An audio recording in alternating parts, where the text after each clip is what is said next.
news as funding for Arkansas's private option is voted down for the 4th time in a row. Good evening, and thanks for joining us. I'm Ashley Katz. Hello and good evening. I'm Bob Clausen. The vote causing a lot of controversy. State police called into the House of Representatives right in the middle of the vote. It's the latest twist in repeated attempts to fund a health care expansion. KARK4's David Gomes joining us live at the state capitol with more on this. And you know, last year at the end of the session, the speaker had said that he was getting a little old for this stuff. This has got to be aging him in dog years, David. Well, Bob, when you consider the fact you need 75 votes to get a budget bill through, 71 today, certainly not going to get the job done. And as you're about to see the actions of one legislator, something we have not seen often, if ever, at the state legislature. Lots of empty seats in the House for a 4th try at passing the private option. 8 absent members voting in tandem with a colleague in attendance. Representative Payton votes no, witnessed by Representative Word. Representative Payton is the present member. It usually works with little fanfare. But one of the members of the pair has to be present, and our colleague chose to leave the premises. That colleague, John Payton, nowhere to be found. We're going to ask the state police to go get Mr. Payton. Would I rather have not even had to do that? Yes, but, you know, we got to be here. Both votes ultimately did get counted, but it didn't matter. Some members that want to play games, but, you know, this is going too far. The private option failed for a 4th straight day. Do I want to come up here and vote this every day? Not necessarily, but I said it, and I meant it. And that's what we're going to do. But now even private option supporters say they are close to reaching their breaking point. Because we have a number of members who are going to be in competitive races, not just in our caucus, Republicans too, who are feeling threatened by these repeated votes. And these repeated votes clearly taking their toll on some in the legislature are repeated attempts to reach Representative John Payton about exactly what happened this morning. We're not successful. Live at the state capitol, David Goins, KARK4 News. All right, David, thank you very much. New tonight, the attorney for former Arkansas Treasurer Martha Schaffner asking a judge to throw out the charges against her. In a brief filed today, Schaffner's attorney says the 14 federal charges are groundless and the court does not actually have the jurisdiction to address those charges. The attorneys argue since offenses didn't include interstate commerce, they shouldn't be at the federal level. We have the brief in our website. If you'd like to take a look at it, go ahead. It's arkansasmatters.com. We learned today that a member of the Arkansas National Guard is one of the soldiers pictured in a controversial photo taken at Camp Robinson. Now, the picture you see here shows members from various state funeral honor teams posing with that empty flag-draped casket. It's over a caption that reads, in part, quote, "We put the fun in funeral." I can assure you this is not the attitude of the men and women of the Arkansas National Guard.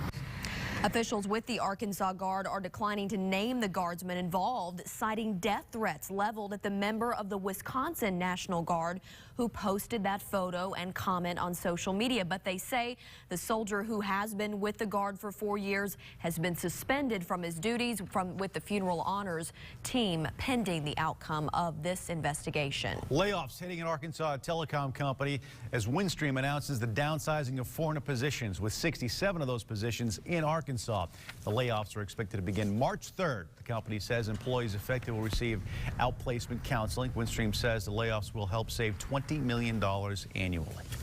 And we first told you about the Oak Grove Fire Chief's passing due to injuries he received while responding to a call. Today, KARK4's Drew Petrimo learned that the family is now dealing with another blow after learning the department's insurance had been canceled and they could be stuck with some huge medical bills, Drew. Yeah, Ashley, Chief Randy Polk spent 17 days in intensive care until he passed away on Wednesday. Today, we learned a clerical error could leave his family paying medical bills expected to be astronomical. The head of the board of elected officials that oversees the Oak Grove Fire Department says they first knew something was wrong when they went to file a workers' compensation report after the February 2nd accident. Board head Larry Whitaker says the insurance company told them their policy had been canceled effective last November after the department failed to pay a $6,000 bill. Whitaker says the mix-up among the volunteer board members happened when a bill from the former chief was sent to an old email address of the secretary. Ultimately, somebody should have realized that. And who is that? It would be the fall up on our board, I guess. The secretary, the chief, me. Whitaker says the department never got a certified letter. The insurance company says it sent warning of the pending cancellation. Now, the department has since acquired a new insurance policy, but it will be no help for what happened with Chief Pogue. I spoke with the chief's wife this afternoon. She says she feared to venture a guess at how much doctor bills would end up costing. She says she is in disbelief that this is happening on top of the tragedy of losing her husband. Now, a fund for donations to help out the family has been set up. You can find a link at arkansasmatters.com. Guys? All right, Drew, thanks very much. Downtown Pine Bluff business owners concerned if their buildings are structurally sound or not. That after one of them collapsed. The city's Main Street has a number of vacant, dilapidated buildings there, and it makes nearby business owners a little concerned. They say they're worried this could happen to them. KARK4's Dustin Barnes talked to owners about what they would like to see happen. Hey, Dustin. Yeah, Bob, thankfully no one got hurt when the building collapsed yesterday, but the potential was there because of all the bricks and debris that flew all over the place. One business owner believes he knows what could have possibly prevented that from happening. Demolition crews bring down the remainder of this old empty store on 4th and Main Streets in Pine Bluff. But the collapse actually started before they got here. Pine Bluff fire officials say part of the back of this building fell in an alley.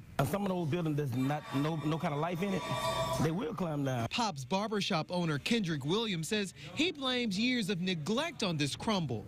Cracks are visible on many of the buildings, especially the ones where there's no kind of activity. Nobody in there, no kind of air, heating, cooling, or nothing in that building. It will break down. Williams even remembers when the building next to his collapsed. It damaged cars. And all of a sudden, heard a big loud boom, everything that fell down. But then again, there wasn't no life in that building.